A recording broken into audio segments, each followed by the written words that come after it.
ahead. Okay, let me just do it again. Um, Hi, I'm Boonie. I am a life coach for geeks, gamers, artists, geeks, and gamers, and came across Dustin Weissman's stuff and realized, oh my gosh, he's one of us. He is a gamer. He has a dissertation on MMORPGs, and it's just, the more the merrier. I think the gamer community does need support. We need to help get together to reduce stigmas related to what a stereotype is for a gamer, the assumption that all gamers are addicted, that it's just a terrible thing.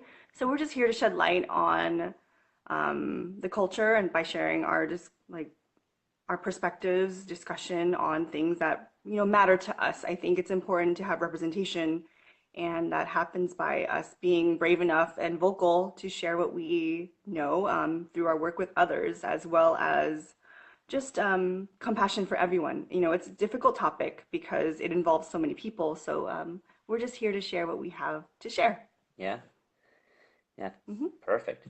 Yeah, a lot of the assumptions are gamers might be, people who are in their room for 6 hours up until 2 p.m. or 2 a.m. and however long they spend their day. If it's on the weekends, they're all day gaming, or if it's on the weekdays, they're going either, gaming to YouTube videos about gaming, and that they're these overweight or really malnourished, kind of either end of the spectrum people. But really, what we see is they're every average person. There's no Hmm. discriminative factors about who can be a gamer. In my That's right. research, I had people ranging from 18 to 66, I believe was the oldest I had. So even age, gender, occupational status, there's really no barriers. Students and people in their early 20s are definitely more engaged in online gaming, but it's not Hmm. limited to them. Right. And that's something that comes to the term stereotypes, right? We just don't like that word at all, but it can blanket a whole group of people. Like you said before, you notice that there's no age group that predominantly does it, but I think you made a point about younger people who do it because they were born in the culture. Yeah. It makes total sense why younger people would lean towards it. And I like that fact that you brought up because it actually means to me that that's part of their language. Hmm. I mean, technology is part of their language. Talking about video games and identifying with some character or avatar is part of them trying to seek an identity too. So it makes total sense with why they would gravitate towards video games in the first place. Yeah, one of the things we see a lot is loneliness, and that was one of the three scales I used in my dissertation, which was the UCLA loneliness scale. And for the younger population, because as you're saying, they're born into it, it's more the iGen, they're native, smartphone users, and for them it was more natural. So they had a higher threshold. They could Hmm. spend more time initially gaming, but then after it reached a certain level, beyond that, they were much more at risk than somebody else who had more of a I guess an even rate of change. If they game more, then they might have more problems. Whereas with the younger population, it's exponential. So you might take a logarithmic curve where it goes up real Hmm. fast, but they start much slower. So you kind of have this starting point, and then the older people might be going up like this, more of a straight line, and the younger Hmm. people will be going like that. So once they hit 20 hours a week, then it's seriously problematic beyond that. That's just a random number, but it's probably close to where it might be. Okay, that's a great point because I see it like that too, but I don't have the numbers to support what I'm seeing or what I think. And that's wonderful to know that because you're right about thresholds and tolerance. When you're born into something, of course, it makes sense that your tolerance is a lot higher. But other people from the outside of that who weren't born in the generation, they're not going to see that. And it's going to be misunderstood as playing too much, not knowing these other tools to connect with other people, but that's not what it's going on. It's just they're using what was given to them in the first place. And that goes maybe into a little bit of family systems and parenting stuff. It's not about blame, but it's just more about context to explain what has happened here. Yeah, it's really good you bring up the family systems. We were talking about that before, that with gaming, it's harder to see that this is a problem because families often enable or encourage behavior because if somebody's off in Yeah. the corner gaming, they're not really getting into trouble. So it's really Hmm. easy to just say, oh, go play on your tablet or your computer or your console or whatever it might be. And, as long as your homework is done and whatever it is, your chores. But what's the problem is if you're spending 5 hours after you get your homework done on this game, then you can see it over time becoming much harder to release the game. And that's when the parents will Yeah. realize they've lost control and they try to take away the game, and the kid starts to become violent or adolescent or even adult. Right. And that's an issue for me because it's it's not about blame, but it's really about, accepting that was a difficult story to have in the first place. Yeah. We thought that the video games was a good thing, and we think about, okay, well, there's always positives, right, to Hmm. playing video games. There's these benefits of like reaction time, um, Visual spatial finite, reasoning. like Yeah. orientation. You can learn a lot of things. Some people who get so into it, like my friends, they start coding, they start adding things to Yeah. the game, they build their own community and connection.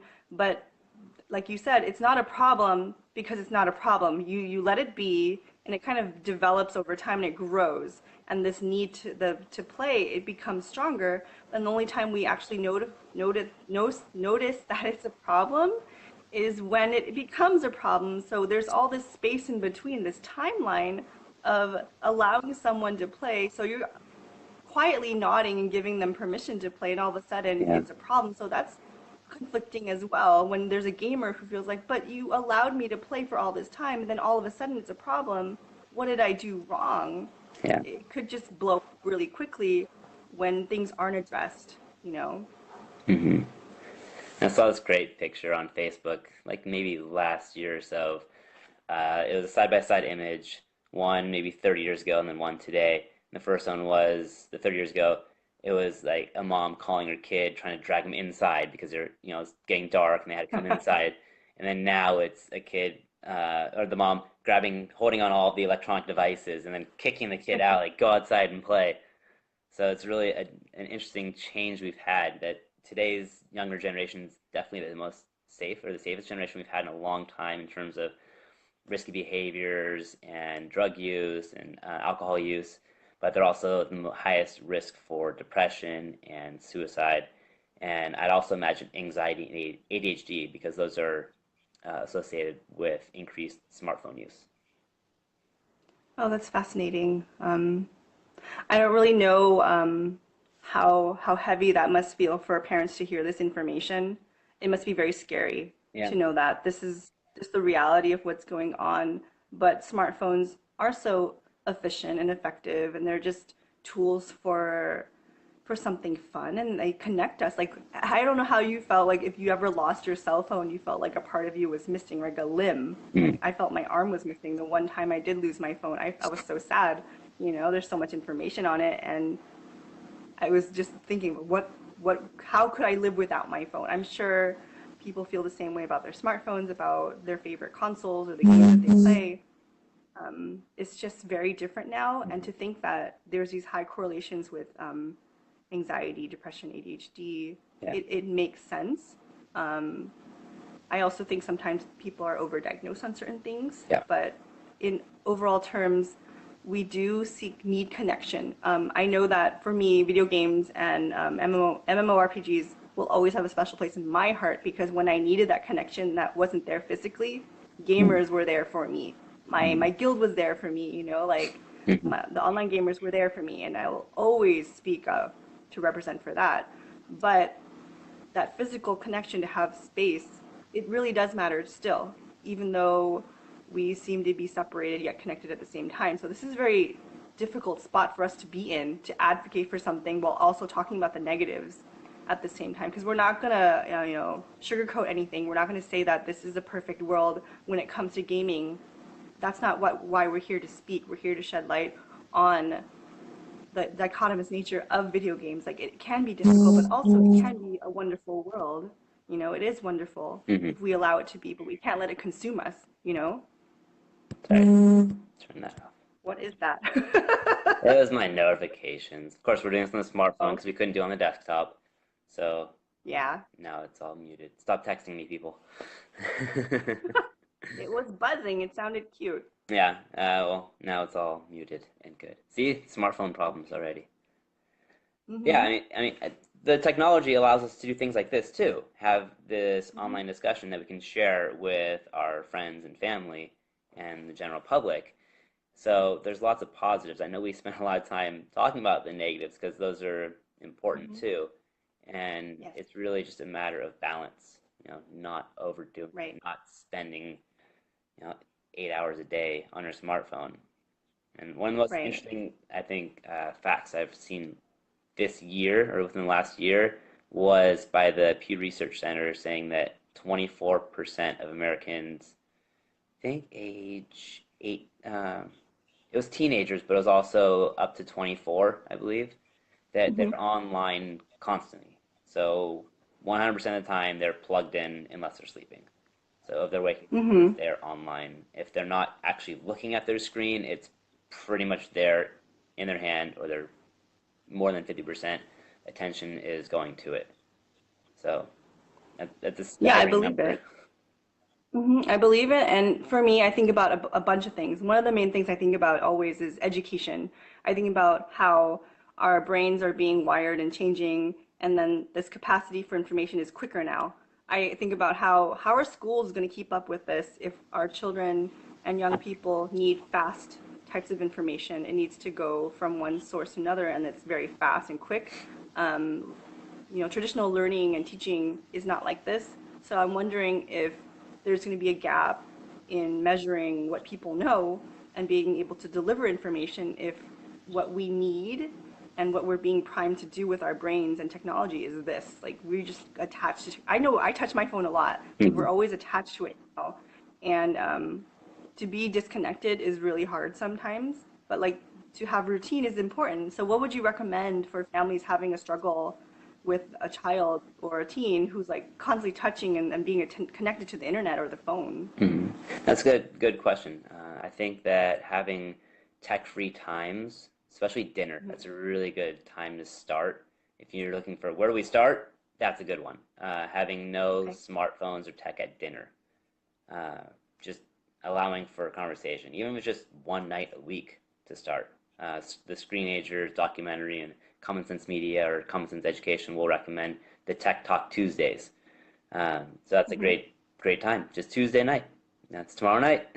Just having a dinner without cell phones or tablets or computers or even the TV in the background. Just allow for a discussion on tech or whatever else is going on in one's life. Hmm.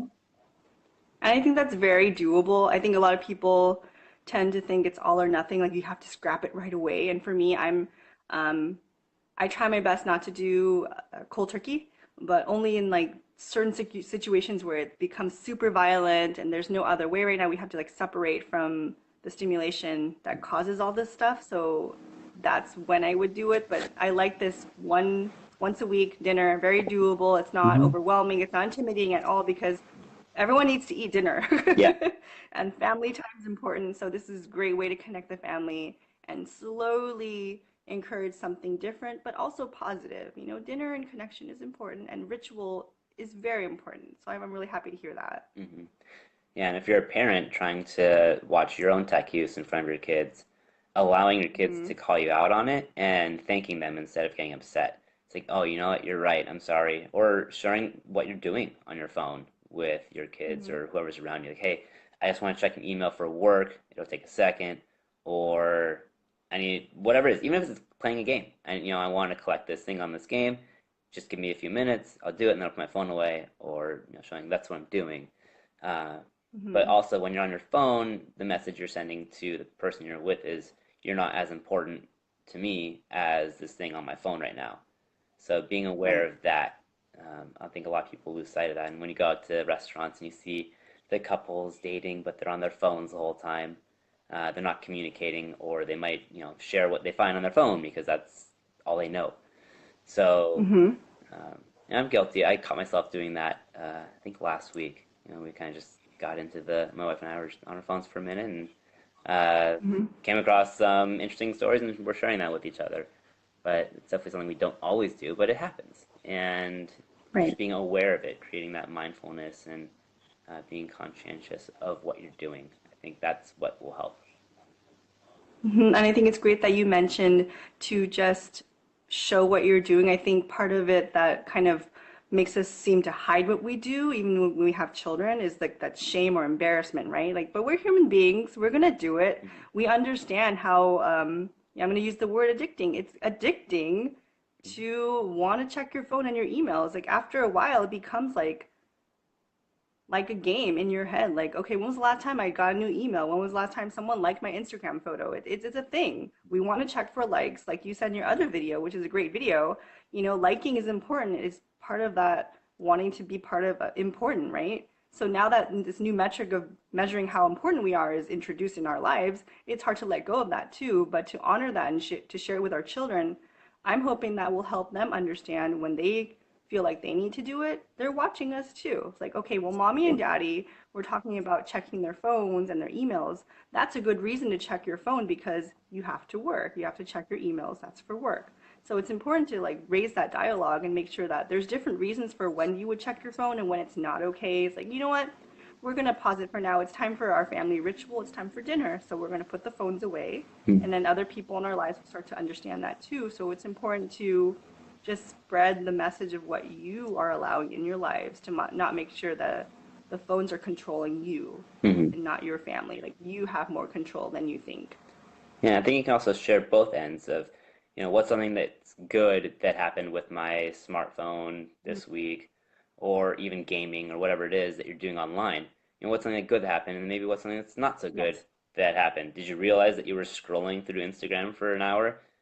Did you, waste 2 hours on some kind of a dungeon siege that you just kept dying and you just lost experience or value of your items and it didn't go the way you wanted it, and how did that make you feel? Were you upset? Were you resentful of the time, Hmm. or did you enjoy playing, or did you enjoy the time that you were spending online looking at these different stories? Right.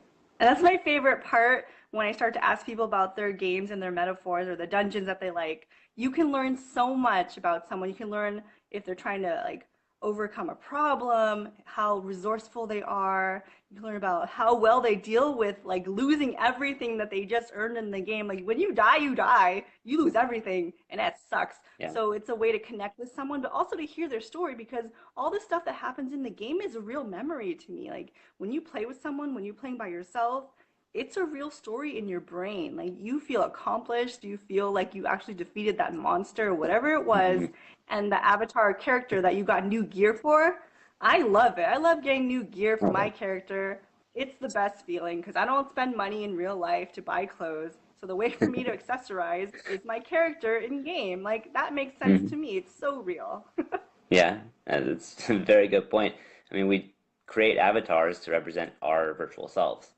So Hmm. with that, I think the next level is the VR, the virtual reality headsets, and especially the ones that allow for motion. The more the line between reality and virtual reality is getting smaller. Yes. So you're identifying more with that avatar or with that online persona because it's so much more you. The movements or the vision is now you. You look around and you see it. It's not just a keyboard or a video game controller anymore. It's much more Hmm. immersive. Right. And that's important for a lot of people who don't have the opportunity to express who they are. So a lot of times with the clients that I work with, if they're unable to connect with others, if they're unable to express themselves to maybe their parents, I look at that character. I look at their avatar. I'm wondering, is this more of who you want to be or who you really are inside? And is it somewhere for you to kind of reality test and practice this hero that you really are? And that's wonderful me to find out. Yeah. And then also there's the different types of characters that you can Hmm. embody when you're online. Are you a helping character? Are you supportive in that Hmm. way? Are you aggressive? Um, Yes. what is your persona online? And does that mirror either what you want to be in real life or how you actually are in real life? Right. I And find, it's a great aha moment, right? To yeah. see parents understand and make that connection. Hmm. Yeah, I think really a lot of cool. people are more the helping, supportive, or they want to be that because Yes. human nature kind of gives us that tool. We want to help others. Hmm. But then you get a lot of those 14-year-olds that are just PvP and they want to, that's player versus player. They just Yeah. want to, go and destroy everybody because they're trying to establish themselves and get independence. And one way to Hmm. establish independence is by, killing everybody around you. Right. Because you can't do that in real life, but somehow you can get that out in a game, and that's a great way to kind of like get that energy out and be like, okay, I am competent. I can master this thing in this game. It can totally build your confidence to do that. Yeah. Yeah, especially with the first-person shooters, you'll see that a lot with adolescents. Hmm. That the stronger, the better their quicker reaction times are, the better they feel about themselves, the higher their ranking is, and there's that reinforcement loop that you see going on. So they're getting Hmm. what they might not have the powerless at home when they have a curfew or they have all these Right. responsibilities, but in the game they have this freedom to go and do whatever they want, and they can say whatever they want because no one's monitoring their speech over their headsets. Hmm. So they have that complete control. Hmm. And I'm wondering, how do you usually facilitate that with parents and children or teen gamers? You might know the type of game they're playing, like the first-person shooter, right? What if they don't even understand the purpose or intentions for why they like this specific game? How does that come about? I think one thing that parents get worried about is they see them playing these really violent games and they Hmm. fear, oh my God, is my kid gonna be in a shooter? Because that's what they're playing. They're playing Right. Call of Duty or Yeah. whatever it might be, and they're worried that he enjoys killing people, and that does not translate. It's not. Actually, I Yeah. think there was some research recently saying that most of the big shooters were not gamers. They did not engage No, in they're video game not. violence. So if anything, it's probably offering an outlet that's safe. So to put your anxiety aside a little bit, that if your kids are doing these violent games, that extreme behavior is not as likely. However, there's also other research saying that they might be more aggressive with their Yeah. day-to-day interactions. So it's just a matter of setting boundaries and limits, and then consequences. So if Hmm. they're allowed 2 hours of gaming per day, then once that 2 hours is up, then being very firm. They might be resistant at first, but maintain those boundaries so that time's up, you gotta turn it off and go do something else. Right. And that's modeling something at home too, right? Mhm. If you're just leaving your gamer to play and then not giving them options or things to do, like, well, there's nothing else to do. I'm going to go back to gaming, right? But if you're firm with those boundaries, it's like, oh, darn it, I do have to do something else. I guess I will try to use my brain and figure it out. And your role, probably, and my role when I come into the family to help figure out what those other things are, it's actually, being an advocate for the gamer, like, I totally understand why you love gaming. It's important to me too. I have my reasons for playing. I know you have your reasons for playing, but, your parents, they care about you. They worry about your future. They're just worried about what's going on right now in this snippet of time, and they're thinking about 10, 15 years ahead. They want to know how you're going to grow and thrive and be this awesome human being. So they do worry about what's going to happen if you just do this. Mhm. So, what are we going to do to help your parents understand that there is more to you than just the gaming? There's more to you, and I believe it too. So, let's brainstorm what else you can do after you're done gaming, or how can we divide your time where you can have the 2 hours, but you're going to split it up during the day so you don't feel like you're kind of losing on gaming it. You have to do it all at once. Mhm. So, it's a lot of advocating and pairing with the family, identifying with them and their concerns, but also showing the gamer that games are so important that we get it, but we Mhm. have to figure out something else to do as well because this is a whole person. Your life cannot be just gaming. I can play a little devil's advocate for you. What happens when the gamer says they need 3 hours and to do this dungeon siege because it takes that long, and they're only Okay. allowed 2 hours per day? So that for me is kind of like a compromise with the parent. There should be some just verbal contract. Even if you want to write it down, you can. But for me, verbal is good enough. You talk about, okay, what are the good enough ways and time frames for you to play? If you agree on 2 hours and you want to plan for this 3 hour dungeon. So that means your gamer probably researches the dungeons. They know that this next dungeon is probably 3 hours. So if your gamer has researched maybe videos, forums, or gaming here to another day to figure out when is the okay time for you to actually play for three, because three is a lot. I agree it's a lot, but it's also Mhm. necessary for you if you want to feel competent in this game to figure out when, right? And the parent's call is number one because the parent is the parent. But how are we going to move from 2 to 3 is with the contract and predetermined gameplay times, as well as how to earn that time, because if you're gonna play for 3 hours straight, it's a lot. So the parent has to know that you're honoring the rules, Mhm. because rules are important, consequences are important. Like this, how many times are you gonna do this? Is this a one-time deal? Is it once a Yeah, week? that's They can agree to it, right? They can. They can say no too. So we can work through the consequences. If your parents say no, we're gonna help you understand that this is, you're not gonna, you're gonna survive this no, but it's a part of life. hmm So different options, and then working through the consequences if it doesn't work out. yeah, that's a good point with is this a regularly occurring event or is this a one-time Hmm. thing? Because sometimes these games will have a special event where it'll be Hmm. going on for a Right. number of hours and you only have that, that, oh, I can only do this event because it's once a month or once a Hmm. year, this anniversary Yeah. celebration, I have to do it.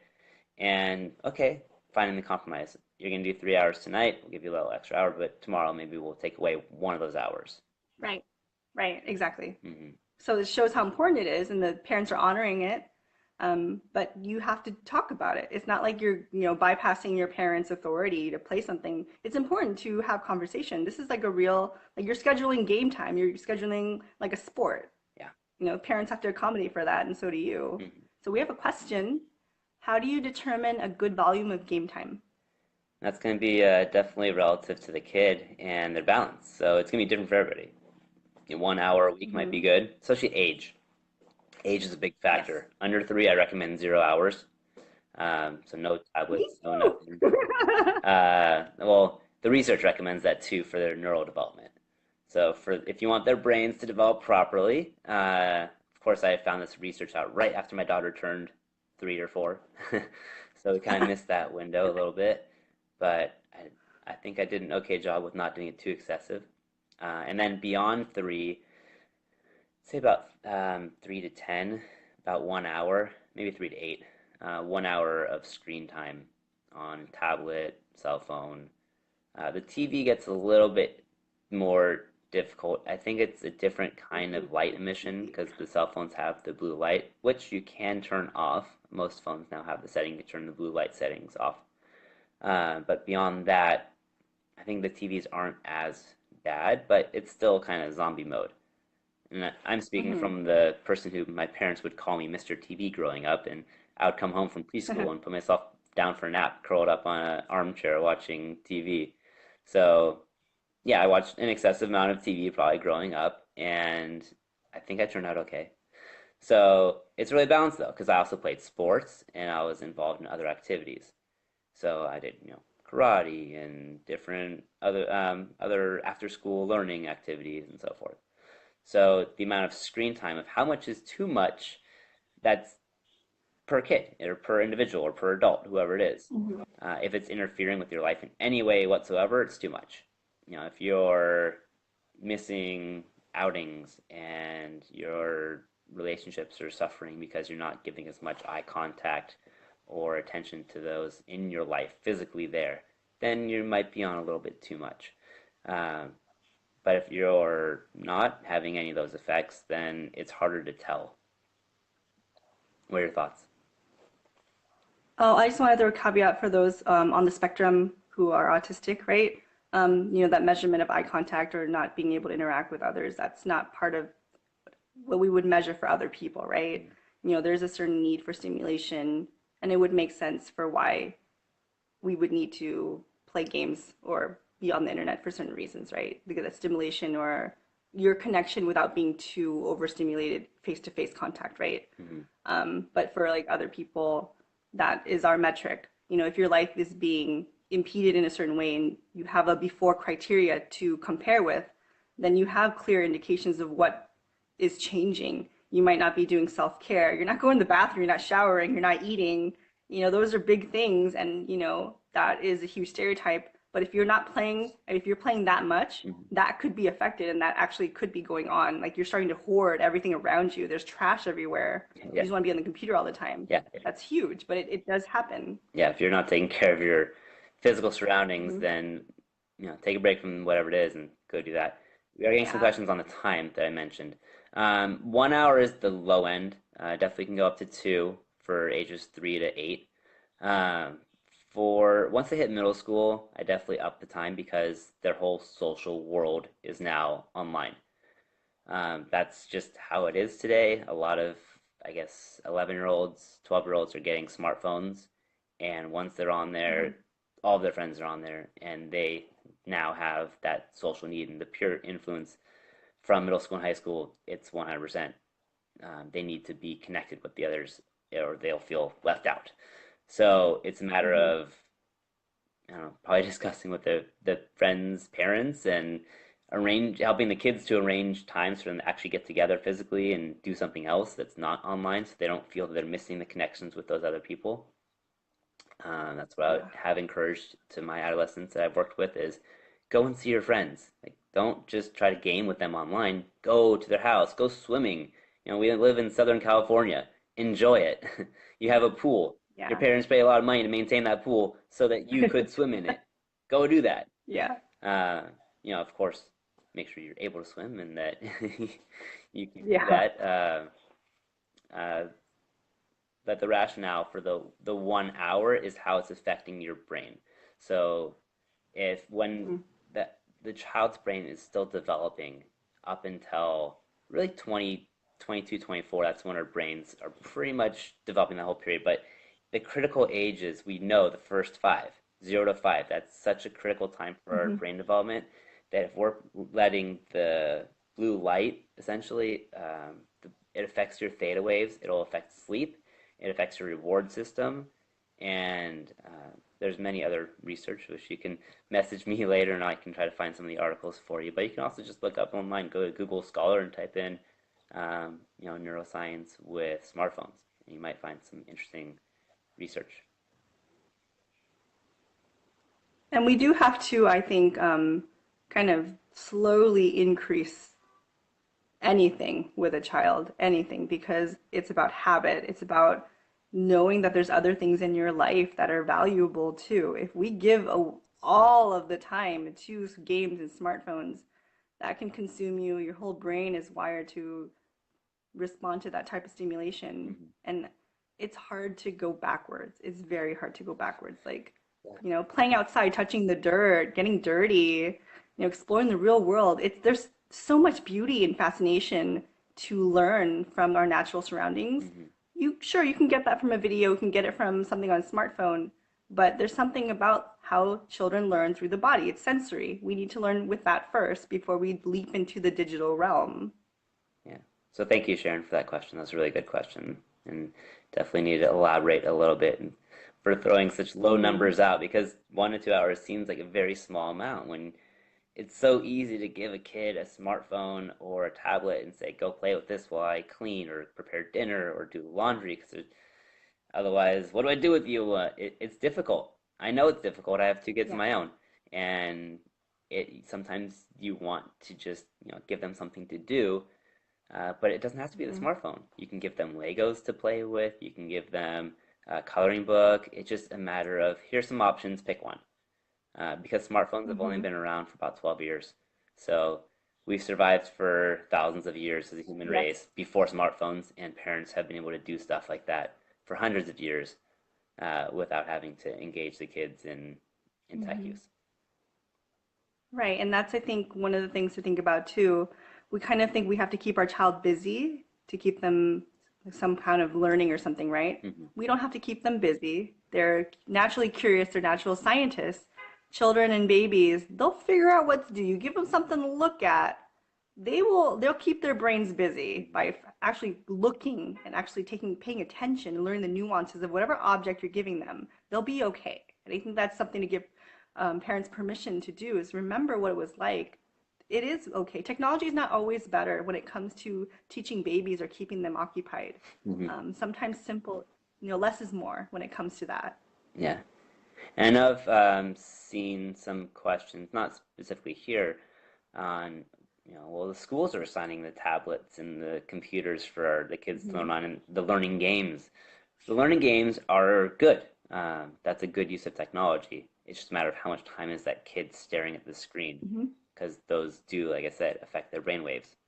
So having a balance, 30 minutes a day or an hour a day of your Prodigy or your slash math or whatever Hmm. reading or learning or math game it is that they're assigned. Uh, just keeping the limit. And if for whatever reason it requires more time, then you can have a discussion with the teacher and say, I'm not comfortable with this. What's an alternative for learning that they can do? Can I work with them Hmm. on their math instead of them playing this game that, is playing on the reward systems that other MMORPGs play on? Hmm.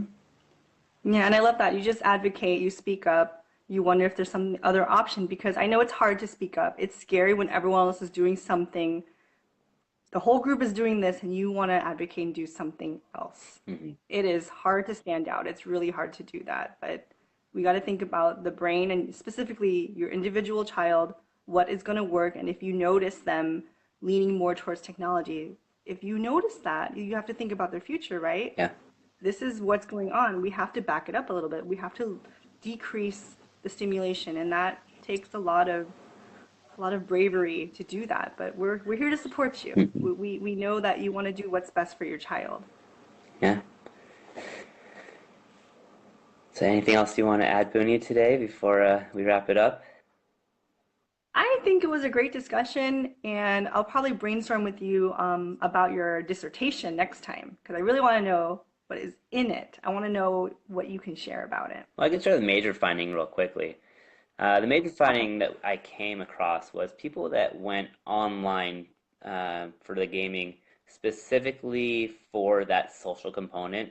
And the way I rated that was if they highly valued the squad component, which is working together with 3 to 5 people, that the ones that rated that higher were more at risk because we interpreted the results Hmm. as if they were seeking the fulfillment of their social needs online, then they were much more at risk for having the compulsive internet. But if they went online and the social factors were not important, they had their social needs met somewhere else, then they weren't as much at risk, especially for the loneliness from the UCLA loneliness Okay. scale. If they just game to game to have fun and they still had their social needs met outside the game or uh, elsewhere in their life, then they weren't as much at risk, which is something that I thought originally that the more people spend online, the more problems they would have socially, but that's not the case. Just for Hmm. the ones that are seeking that social fulfillment in the virtual realm.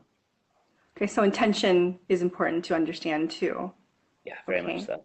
And what was the applicationer's conclusion for those who are seeking that social need, but they have a higher correlation with being anxious or depressed? Like, what was some application for mental health people? How could we In help my with in that? my research, I didn't measure anxiety or depression, just the loneliness, which does can go Loneliness. hand in hand with depression, but it wasn't indicative of depression.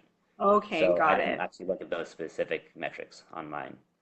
Can only can only do so much. The main ones I looked at were compulsive internet use, video game addiction, and loneliness.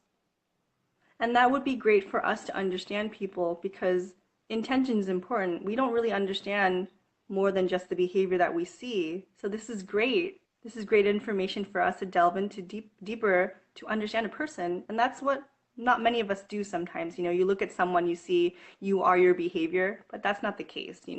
We are the Mhm. intention. We are what we need from other people. We're what we do to a certain degree, but our stereotypes, what we see, it's like, oh, you're a gamer, so you must be this. So this is great to know Yeah. that layer of loneliness or seeking social connection is a part of it. And it can mean other things too. Mhm. Yeah, one thing that was contrary was the importance of being a member of a guild or a faction. Hmm. So, for those of you that don't know, a guild or a faction is more of like an online family group. So these are the people that you're spending the most time with. You're going to help more. You're going to compete in larger scale things with them in the massively multiplayer online role playing game. I don't think we defined MMORPG earlier. That's what it is. The people that are in a guild, that wasn't if that was important to them, it didn't affect the same way as the squad. So the sense Oh. of an online family wasn't as important or didn't affect how they were with the loneliness. But if they had this interaction, the close knit interaction, that's where it was more important. That's how I came to the rationalization of that specific intention of wanting to be fulfilling the needs of social engagement. Whereas if you're feeling a part of the family, it's not the same thing as if you're having the social peer group online. Because I think those people Oh. had the peer group outside the guild or outside the game uh, if they measured lower, like it wasn't important for them for the guild, but Huh. or even if they measured high importance for guild, it wasn't a matter of intimate relationships. That's because Oh. that's a squad component. Okay, so you're gonna send me, well, you have your dissertation online, right? Yeah, it's free to download actually. You can just go to my website, dustinweissman.com. On the homepage, there's a link to it, and it's just right there. Okay, so I'm gonna download it, I'm gonna read it because I'm really curious about how you gather data, and I'm really excited about reading it. Yeah, I actually gathered it in the game. I liquidated my character to give uh, the research participants 1 million in-game cash each, or in-game coin, and I had 103 or 104 participants, and each one of them that participated, I just recruited them within the confines of the game. That's So awesome. yeah, I think we had a Oh, couple, like three or four that were outside, but majority, about 100 of the participants were from within the game, so it was really specific population. oh, that's so cool. Okay, last question before we sign off. Sharon Chan's asking where you're located. I have an office in Westlake Village, California.